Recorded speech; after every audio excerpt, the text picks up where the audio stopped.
Asri Gunawan kembali bersama Anda di Berita Utama. Polisi yang dibunuh oleh atasannya, lalu misteri kematian diplomat muda di Indekos dengan kondisi kepala terlakban, serta kelanjutan kasus ijazah Jokowi yang telah naik ke tahap penyidikan menjadi 3 topik pilihan selama sepekan di Berita Utama. Kita ke topik pertama, saudara.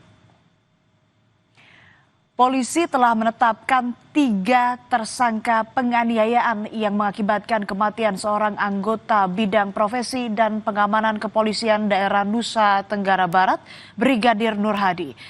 Ironisnya, 2 di antara tersangka merupakan atasannya yang saat ini sudah dipecat. Tetapi hingga kini, motif dari pembunuhan Brigadir Nur Hadi masih misteri. Dari keterangan polisi pada 16 April 2025, Brigadir Nur Hadi ikut bersama atasannya, Kompol YG dan Ibda HC yang menggelar pesta di salah satu villa di Gili Trawangan, Lombok Utara. Belum diketahui pasti apa tujuan mereka di Gili Trawangan dan menyewa villa yang cukup mahal. Kedua atasan Brigadir Nur Hadi juga mendatangkan 2 perempuan asal Jambi, yakni P dan M. Kemudian salah seorang dari mereka memberikan sesuatu yang disebut polisi sebagai barang ilegal untuk diminum korban.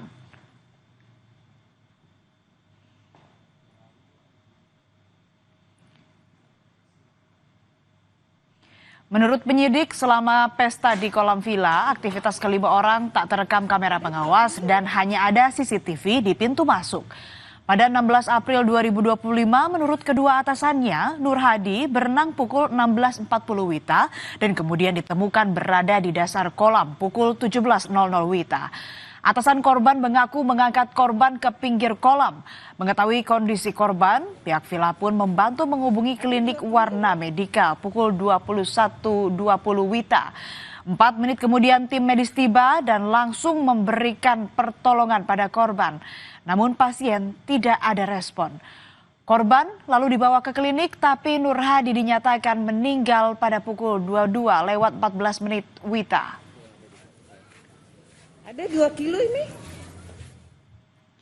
Kematian Nur Hadi pada 16 April 2025 menyisakan misteri karena sejumlah luka di tubuhnya. Padahal korban dilaporkan ditemukan di dasar kolam di sebuah villa privat di Gili Trawangan. Menilai kematian Brigadir Nur Hadi tidak wajar, keluarga menuntut keadilan dan meminta polisi membongkar makam atau ekshumasi. Aparat kepolisian Polda NTB akhirnya melakukan ekshumasi atau membongkar makam Brigadir Nur Hadi. Tim Bidokes Mabes Polri dan Rumah Sakit Bayangkara Polda NTB membongkar dan mengotopsi jenazah Brigadir Nur Hadi di tempat pemakaman umum Desa Sembung, Kecamatan Narmada, Lombok Barat. Upaya itu, saudara, dilakukan polisi untuk memastikan penyebab kematian Nur Hadi yang dinilai tidak wajar oleh keluarga. Hasil otopsi menunjukkan Nur Hadi mengalami patah tulang lidah dan leher karena cekikan. Selain itu terdapat juga luka-luka pada wajah hingga kaki dan diduga tewas karena ditenggelamkan dalam kolam. Penganiayaan terhadap Brigadir Nur Hadi tergolong sadis karena korban diduga ditenggelamkan dalam kondisi masih hidup.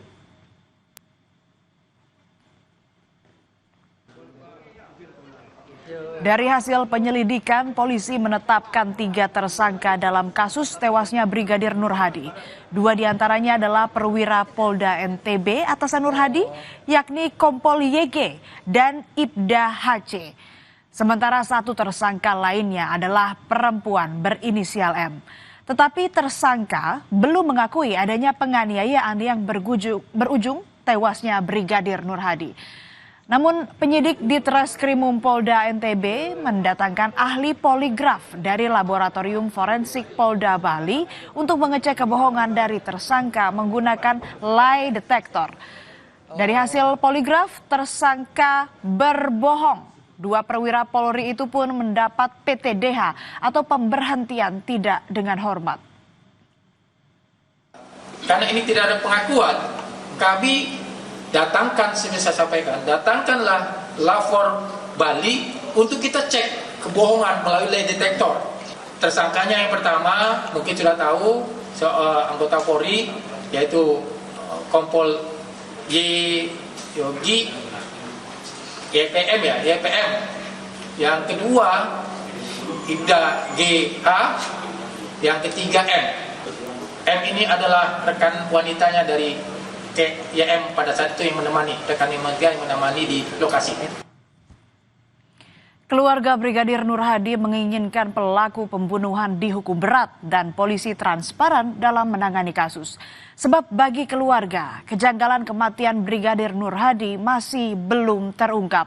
Kapolda NTB Irjen Hadi Gunawan juga berjanji akan transparan dalam menangani kasus kematian Nur Hadi.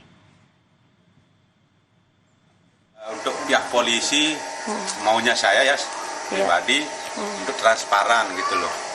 Kayak ini kemarin ada beritanya kan sudah ditangkap yang oknum yang dua, polisi yang dua ini kan. Tapi kayaknya cuman itu omong-omong aja gitu loh. Nggak ada beritanya bahwa dia itu pakai baju tahanan. Kayak cuman di foto aja. Kita ke topik kedua, saudara. Tak ada yang menyangka hanya dalam satu malam, karir cemerlang seorang diplomat muda Arya Daru Pangayunan harus berakhir dengan tragis. Sang diplomat muda itu ditemukan tewas dengan kondisi tak biasa, terlakban di kamar indekosnya. Kepergian Daru yang tak wajar tak hanya meninggalkan duka tetapi juga menyisakan tanda tanya besar. Apalagi sebagai seorang diplomat muda dikenal memiliki rekam jejak cemerlang dan aktif ke berbagai negara membawa misi diplomatik. Selama menjadi diplomat muda dari tahun 2014, Arya Daru sudah bertugas di sejumlah negara seperti Myanmar, Timor Leste, dan juga Argentina. Daru bahkan dipercaya menempati posisi di Direktorat Perlindungan WNI. Dan akhir Juli ini, Daru akan menjalani penempatan di perwakilan Indonesia di Finlandia. Keluarga bilang, Daru antusias akan ditempatkan di Finlandia. Beberapa persiapan bahkan sudah mulai dicicil Daru.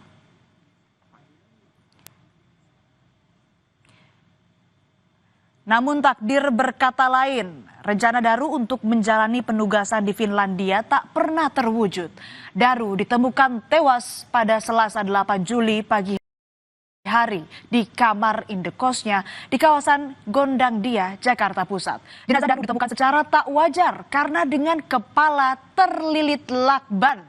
Kematian Daru ini menimbulkan tanda tanya karena saat bertugas sebagai diplomat muda, Arya Daru tinggal sendiri di indekos terpisah dari istri dan kedua anaknya.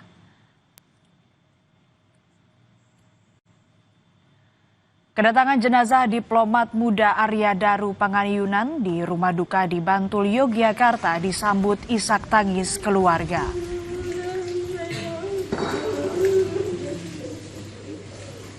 Suasana duka dan kehilangan begitu terasa di rumah duka. Apalagi Daru dikenal sebagai sosok yang ramah, menyenangkan, dan juga bertanggung jawab. Keluarga dan rekan-rekan Daru tak menyangka jika kepulangan Daru ke Yogyakarta ini menjadi kepulangannya untuk ke tempat peristirahatan terakhir.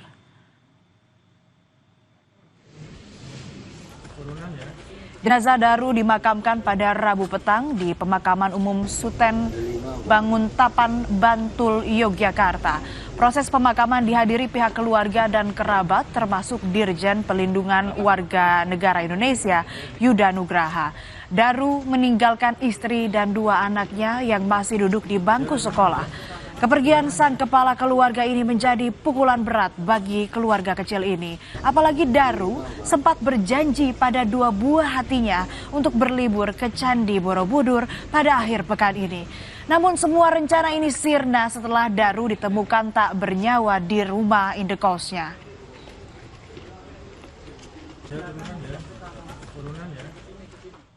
Berawal dari keresahan sang istri yang tak bisa menghubungi sang suami, kematian Daru pun terungkap.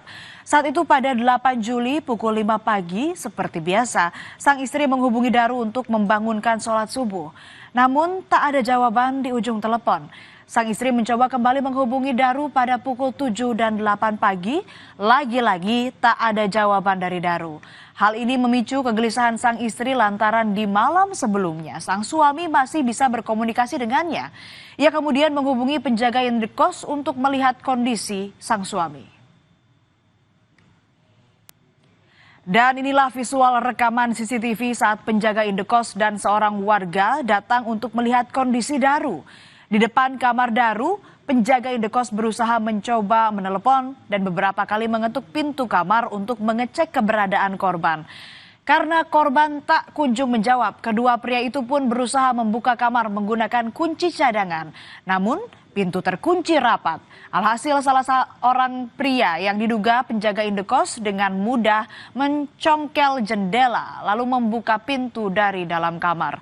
Disitulah ditemukan jenazah Daru yang sudah terlakban di atas tempat tidur. Sebelum ditemukan tewas, Arya masih terlihat beraktivitas. Dari rekaman CCTV indekos, Arya terlihat keluar kamar sekitar pukul 23:24 waktu Indonesia Barat. Tampak korban membawa sebuah kantong plastik hitam, diduga hendak membuang sampah. Korban kemudian kembali masuk ke kamar.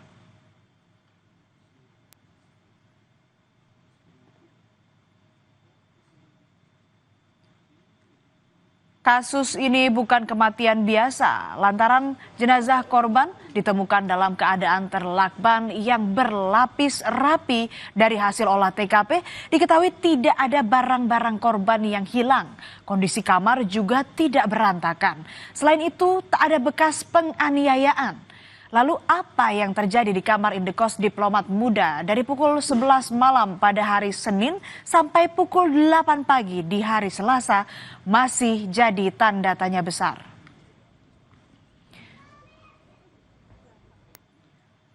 Polisi telah memeriksa 5 saksi yakni istri korban, penjaga indekos, tetangga indekos korban, dan rekan-rekan korban. Di sisi lain, Kemlu menyebut Daru merupakan diplomat fungsional yang selama ini bertugas menangani isu perlindungan WNI.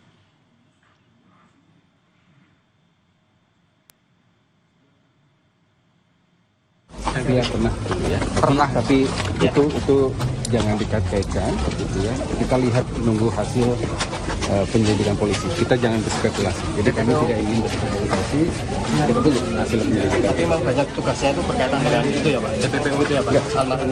Seperti tadi kami sampaikan, almarhum itu menjalani tugas. Dia menangani tugas penanganan perlindungan WNI untuk wilayah selain Asia Tenggara dan juga Timur Tengah. Jadi penanganan kasus seperti tadi evakuasi di Turki, evakuasi di Iran.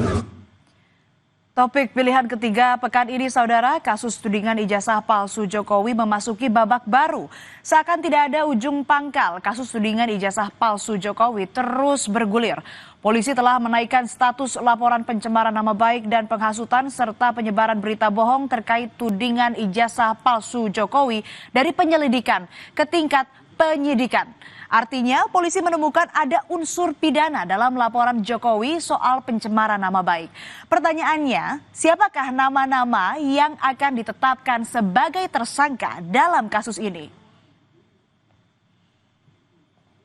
Pada Jumat 11 Juli lalu, Polda Metro Jaya mengumumkan telah resmi menaikkan status perkara dugaan ijazah palsu Presiden ke-7 RI Joko Widodo ke tingkat penyidikan. Kabid Humas Polda Metro Jaya, Kombes Ade Arysyam Indradi bilang, status penyidikan ditetapkan setelah penyidik menemukan adanya unsur pidana usai menggelar perkara pada Kamis lalu. Selanjutnya, polisi akan memeriksa pihak-pihak terkait dalam tahap penyidikan.